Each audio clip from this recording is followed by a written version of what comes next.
আসসালামু আলাইকুম everyone, welcome back to my channel recipes by Nisa. নিয়ে এসেছি পাটায় বাটা দারুণ মজাদার একটি ভর্তার রেসিপি নিয়ে। আজ আমি তৈরি করে দেখাবো ছোট চিংড়ি দিয়ে সিমের ভর্তা।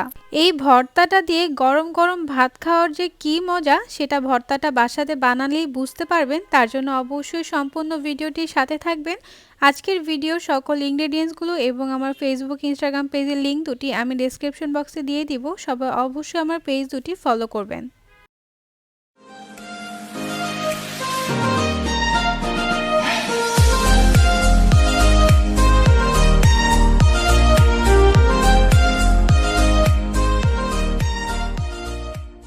এখানে আমি ৮-১০টির মতো সিম নিয়ে সিমের পাশে যে আঁশ থাকে সেই আঁশগুলো ফেলে দিয়ে সিমের পাশ থেকে দুপাশই কেটে নিয়েছি অল্প করে। এবার সিমগুলোকে আমি ভালোভাবে সিদ্ধ করে নিব। আর এই পানির মধ্যে কিন্তু আমি লবণ দিইনি, লবণ ছাড়াই আমি সিমগুলোকে খুব ভালোভাবে সিদ্ধ করে ফেলব। এখানে আমি ছোট চিংড়ি মাছ নিয়েছি প্রায় ১০০ গ্রামের মতো। যেহেতু আমি ছোট চিংড়ি মাছ নিয়েছি তার জন্য মাছের মাথা এবং খোলসটা আমি ফেলে দিইনি। আপনারা চাইলে মাছের মাথা ফেলে দিতে পারেন। ভর্তার জন্য একটি ফ্রাই প্যানে নিয়ে নিচ্ছি ২ থেকে ৩ টেবিল চামচের মতো সরিষার তেল। ভর্তার জন্য কিন্তু সরিষার তেলটা ব্যবহার করাই উচিত, এতে ভর্তাটা বেশি খেতে ভালো লাগে। দিয়ে দিচ্ছি ২ থেকে ৩টির মতো পেঁয়াজ কুচি। এবার চুলার জাল মিডিয়াম আঁচে রেখে পেঁয়াজগুলোকে ভাজতে থাকবো নরম করে ফেলা পর্যন্ত। পেঁয়াজগুলোকে নরম করে ভেজে ফেলেছি, এবার পেঁয়াজগুলো চুলা থেকে নামিয়ে ফেলবো। এবার সেম ফ্রাই প্যানের মধ্যে আমি কাঁচামরিচ ভেজে ফেলবো, এক্সট্রা তেল দিইনি। এখানে আমি প্রায় ৮-১০টির মতো কাঁচামরিচ ভেঙে নিয়েছি। এবার কাঁচামরিচগুলোকে প্রায় ১ মিনিটের মতো উল্টে পাল্টে চুলার জাল মিডিয়াম আঁচে রেখে ভাজতে থাকবো। কাঁচামরিচের দুটি পাশে ভাজা হয়ে গিয়েছে। দেখুন কাঁচামরিচের ভাজাতে কিন্তু কালারটা একটু চেঞ্জ হয়ে এসেছে। এবার এর মধ্যে ধুয়ে রাখা চিংড়ি মাছগুলো দিয়ে দিচ্ছি। এবার এই চিংড়ি মাছ এবং কাঁচামরিচ একত্রে চুলার জাল মিডিয়াম আঁচে রেখে প্রায় ১.৫ থেকে ২ মিনিটের মতো ভাজতে থাকবো।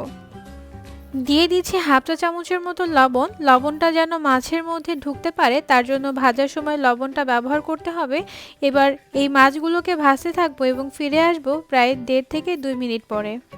চিংড়ি মাছগুলো ভাজা হয়ে গিয়েছে। কাঁচামরিচগুলো দেখুন চিংড়ি মাছগুলো একদম লাল লাল হয়ে এসেছে। এবার এর মধ্যে ভেজে রাখা পেঁয়াজগুলোও দিয়ে দিচ্ছি। এবার এই সব কিছু একত্রে ভেজে নিব প্রায় ১ মিনিটের মতো চুলার জাল মিডিয়াম আঁচে রেখে। বাকি সবগুলো ভাজতে ভাজতে সিমটাও ভালোভাবে সিদ্ধ হয়ে এসেছে। এবার এই সিমগুলোকে চুলা থেকে নামিয়ে ফেলবো।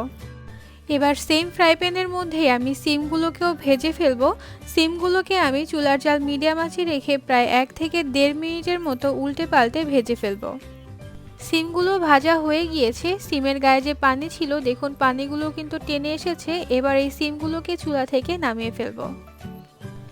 এবার আমি সিম, পেঁয়াজ, কাঁচামরিচ যে ভেজে নিয়েছিলাম সেই সবগুলোকে একত্রে পাটায় বেটে ফেলবো। আর খুব ভালোভাবে বাটতে হবে যেন ভালোভাবে মিহি হয়ে যায়। চিংড়ি মাছ ভালোভাবে বাটা হলে এর মধ্যে দিয়ে দিচ্ছি ভেজে রাখা সিমগুলোকে। এবার এই সিমগুলোকেও ভালোভাবে মিহি করে বেটে ফেলবো। সিমগুলো ভালোভাবে বাটা হয়ে এলে এবার এর মধ্যে আমি দিয়ে দিব ধনিয়া পাতা। এবার এই ধনিয়া পাতাকেও ভালোভাবে বেটে ফেলবো আমি।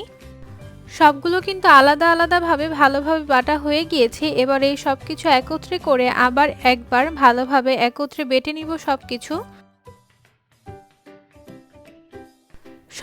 একত্রে ভালোভাবে বাটা হয়ে গিয়েছে। এবার স্বাদ মতো দিয়ে দিচ্ছি লবণ। আমি একটু ভর্তাটা খেয়ে দেখেছি, সেই অনুযায়ী লবণটা ব্যবহার করেছি। যেহেতু আমি চিংড়ি মাছের ক্ষেত্রে লবণ দিয়েছিলাম তার জন্য লবণটা স্বাদ অনুযায়ী ব্যবহার করতে হবে। এবার শুধুমাত্র লবণটা সবকিছুর সাথে মাখিয়ে নিচ্ছি। তৈরি হয়ে গেল দারুণ মজাদার স্বাদের সিম চিংড়ি মাছের ভর্তা। আশা করছি সবাই বাসাতে বানাবেন এবং খেয়েও ভালো লাগবে।